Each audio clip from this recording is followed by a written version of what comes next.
Imagine stepping into America in, say, 1824. You're alongside the Marquis de Lafayette. It's nearly 50 years after the Revolution, and he's back for a visit. Right. And what he saw, well, it must have been mind-blowing. An America utterly transformed. Yeah, completely different from the nation he helped found. The population had tripled, the land area more than doubled, 13 states were now 24. And the way people moved around, he traveled on these newfangled steamboats, saw the Erie Canal. That engineering marvel, the longest man-made waterway of its time. Yeah. It just wasn't the America he'd left behind. Not at all. So for this deep dive, we're really plunging into what historians like Eric Foner call the market revolution. We're looking at roughly 1800 to 1840. That's the period. Our mission really is to get our heads around this incredible economic transformation, how it reshaped society, and maybe most importantly, how it fundamentally changed what American freedom even meant. We'll explore the innovations, the conflicts, too, that define this era. And we have to keep coming back to that central contradiction Foner highlights. Which is? The way liberty expanded for some, while at the exact same time, slavery became even more deeply entrenched for others. It's a crucial tension. And it's amazing how fast it all happened. Foner argues this market revolution, it wasn't just some slow, gradual thing. No, it was an economic upheaval driven by these really rapid innovations in transportation, communication, connecting a nation that had been, mostly isolated farm families. Isolated and self-sufficient. Exactly, into this interconnected national economy. An upheaval, you say. Okay, so what was the biggest catalyst? What really kicked off knitting together those isolated places? Well, without a doubt, it was transportation. I mean, you had Congress funding the national road, pushing west. Okay, roads are important. But water transport, that really turbocharged trade. Robert Fulton's steamboat, the Clermont, on the Hudson in 1807, that made upstream commerce possible. Think about the Mississippi. All right, you could go up the river now. Precisely. By 1831, there were over 200 steamboats just on the Mississippi system. Speed increased. Costs plummeted. So if you were looking at a map back then, you'd start seeing this web of waterways spreading out. You would, replacing what used to be huge travel times. And the real game changer, the ultimate example, was the Erie Canal. 363 miles, opened in 1825. Wow. State financed, linking the Great Lakes to New York City. It just instantly created cities like Buffalo, Rochester, Syracuse along its path. And cemented New York City's dominance, right? Absolutely. Became the main port for the Old Northwest.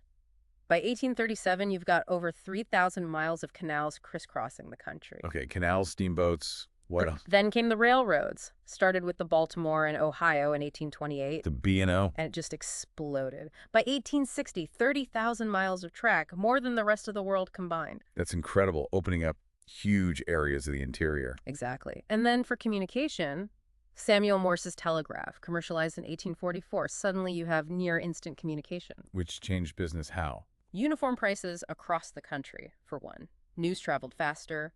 It fundamentally altered how business worked. All that connectivity. It must have fueled that incredible rise of the West Foner talks about. Oh, definitely. Between 1790 and 1840, something like 4.5 million people moved west of the Appalachians. 4.5 million. That's more than the entire U.S. population when Washington was inaugurated. It is. And after the War of 1812, it wasn't a trickle, it was a flood. New states joining the Union one after another. What drove them? What was the pull? Opportunity, mostly. Land. Some were squatters, just claiming unoccupied land. Others bought it cheap from the federal government, like $1.25 an acre after 1820. $1.25 an acre. Yeah. And this westward push, it wasn't just into existing U.S. territory. Settlers were aggressive, moving into foreign-held areas. Like Florida. Right. West Florida annexed in 1810 after a local rebellion. Then the Adams-Onis Treaty in 1819 Spain sells East Florida to the U.S. Which followed Andrew Jackson's military actions there. Driven largely by Georgia and Alabama planters wanting to get rid of havens for runaway slaves and Seminole Indians. So expansion wasn't always neat. Definitely not. Yeah. By 1840, 7 million Americans, 2/5 of the whole population, lived west of the Appalachians. A massive demographic shift.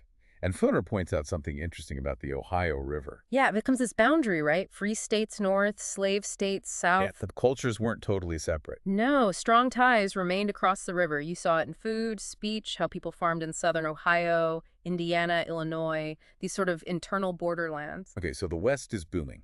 But speaking of the South, as the West rose, The Deep South became the Cotton Kingdom. Mm-hmm. And here's that massive irony again. Eli Whitney's cotton gin, invented in 1793, people thought it might make slavery obsolete. But it did the exact opposite. How did this, simple machine end up revitalizing and entrenching slavery so deeply? It's just critical for understanding that contradiction we mentioned. The gin made processing short-staple cotton incredibly efficient. Suddenly, cotton was hugely profitable. And demand was soaring. Skyrocketing. From textile factories in England, but also in the American North. Plus, the federal government was actively helping. Now so. By forcing Indian tribes off their land in the Deep South, opening it for white settlement and cotton cultivation. And then there's the slave trade itself. The Atlantic trade was banned in 1808. Right, but that just fueled a massive internal slave trade. Between 1800 and 1860, roughly 1 million enslaved people were forcibly moved. 1 million people. Yeah, from older slave states like Virginia down into the Deep South, often marched west in chains, in what they called slave coffles. So this westward movement, it's freedom and opportunity for white settlers. But for African Americans, it meant family separation, destruction, sale, and just a brutal tightening of bondage. The numbers Foner gives are stark. Cotton production goes from 5 million pounds in 1793 to nearly 170 million by 1820. It shows the sheer economic power, a system built entirely on stolen labor. But it also meant the South stayed overwhelmingly rural, agrarian, reproducing that slave society very different from the North. Exactly, a stark contrast. So cotton creates this immense wealth in the South at horrific human cost and locks in the slave system. What about the North then? How did the market revolution play out differently there, creating this distinct market society? Yeah, the North developed a much more integrated economy. You had commercial farms alongside growing manufacturing cities. Farmers weren't just growing for themselves anymore. Not primarily. In the old Northwest places like Ohio, Illinois farmers focused on cash crops, livestock, all for sale in the market. They started buying things they used to make at home. And technology helped there too. Big time. John Deere's steel plow in 1837, Cyrus McCormick's reaper in 1831, they massively boosted farm production. And the shift fueled the growth of cities, right? Absolutely. Western cities just boomed.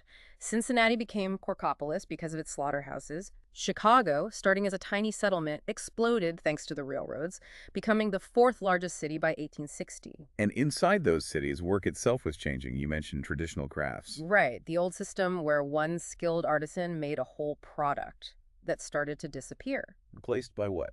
Entrepreneurs gathered artisans into these large workshops. They subdivided tasks. Each person does one small part. Constant supervision, more mechanized, less skill needed for each step. Which means more pressure for output, lower wages. Exactly. Which leads us right into the factory system. Okay, tell us about the early factories. Lowell, Massachusetts often comes up. How did that work? Well, the very first was Samuel Slater's in Pawtucket, Rhode Island back in 1790. He basically memorized British spinning jenny designs. Wow. Industrial espionage. Pretty much.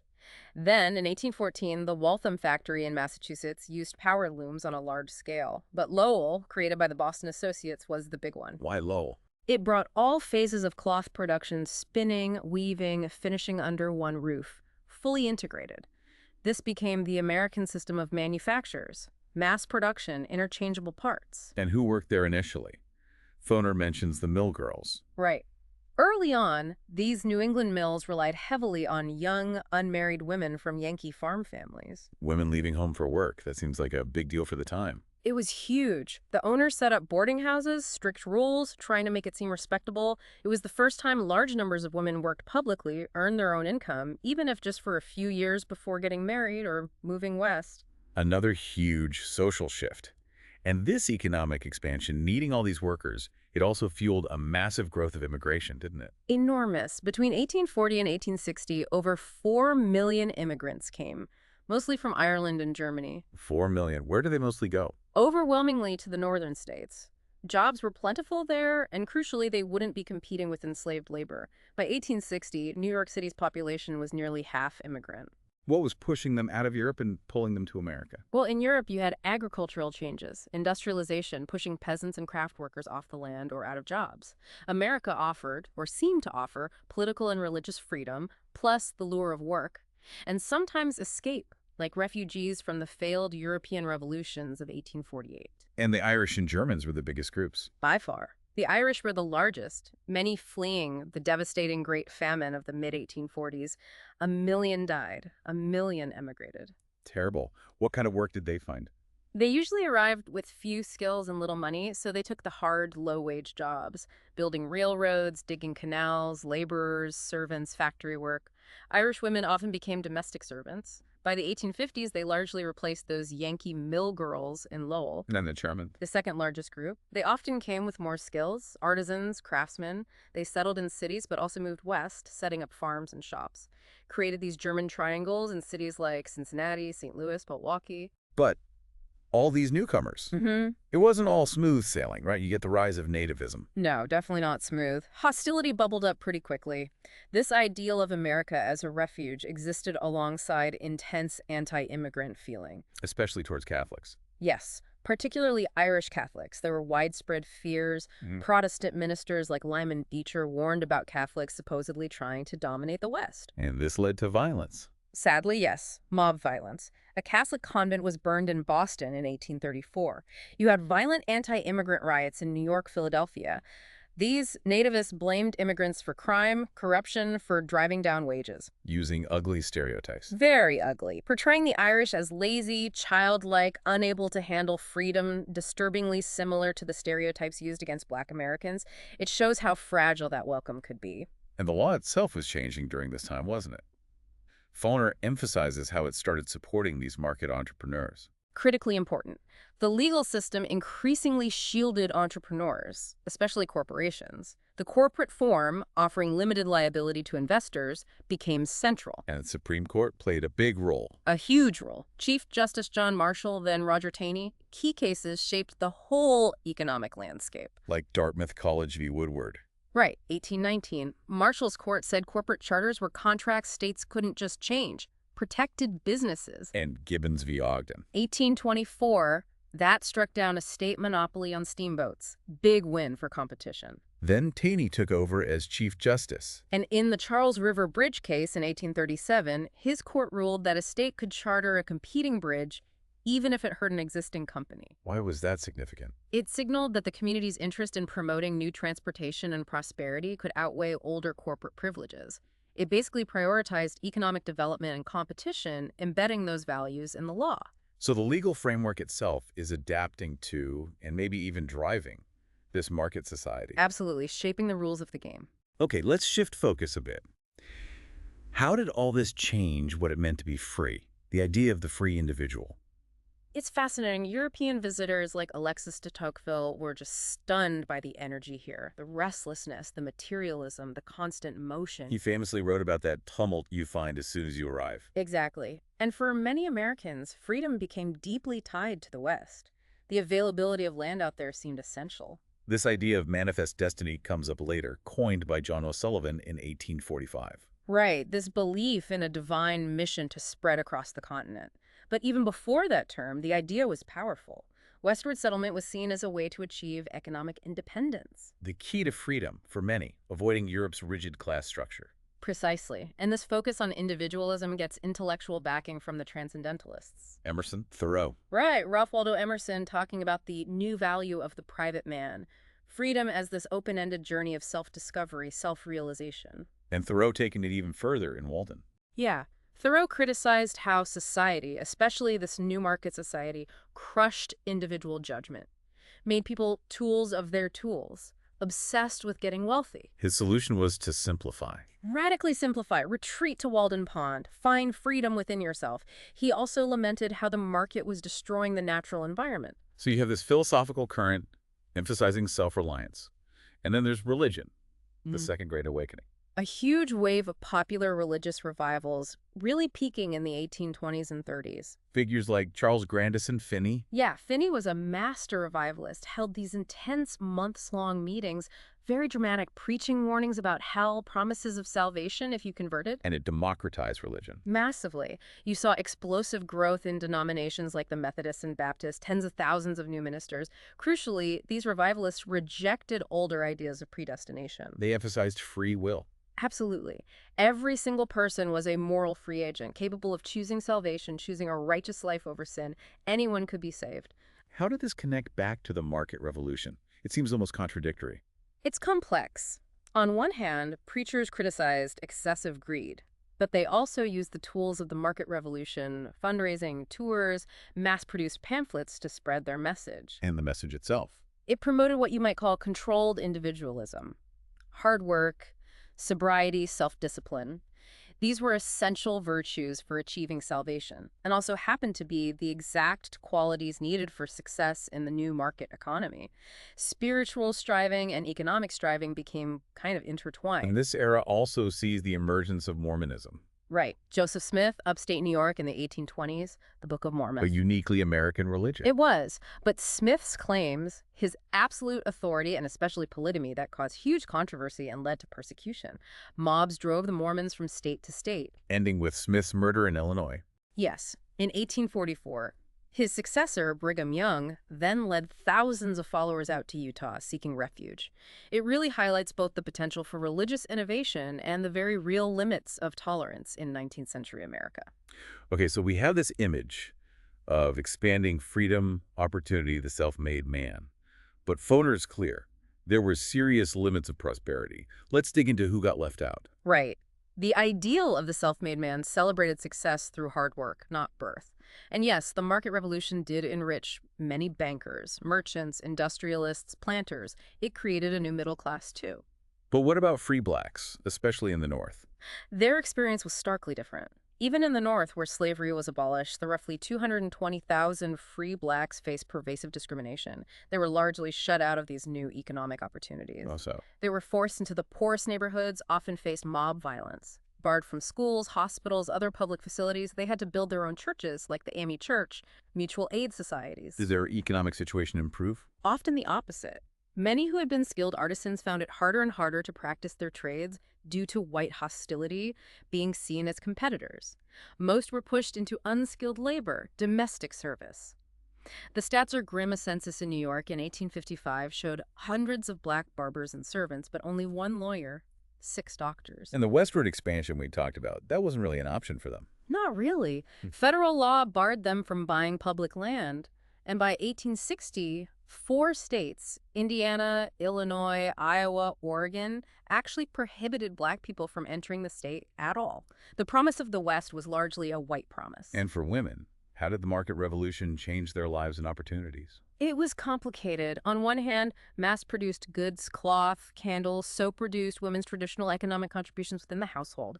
They weren't making those things as much anymore. So what replaced that role? A new ideology emerged, the cult of domesticity. It glorified the woman's role as being in the home, creating this private sphere, a refuge for her husband from the harsh, competitive market world. Her place was in the home. Exactly. Emphasizing virtues like piety, purity, submissiveness, domesticity.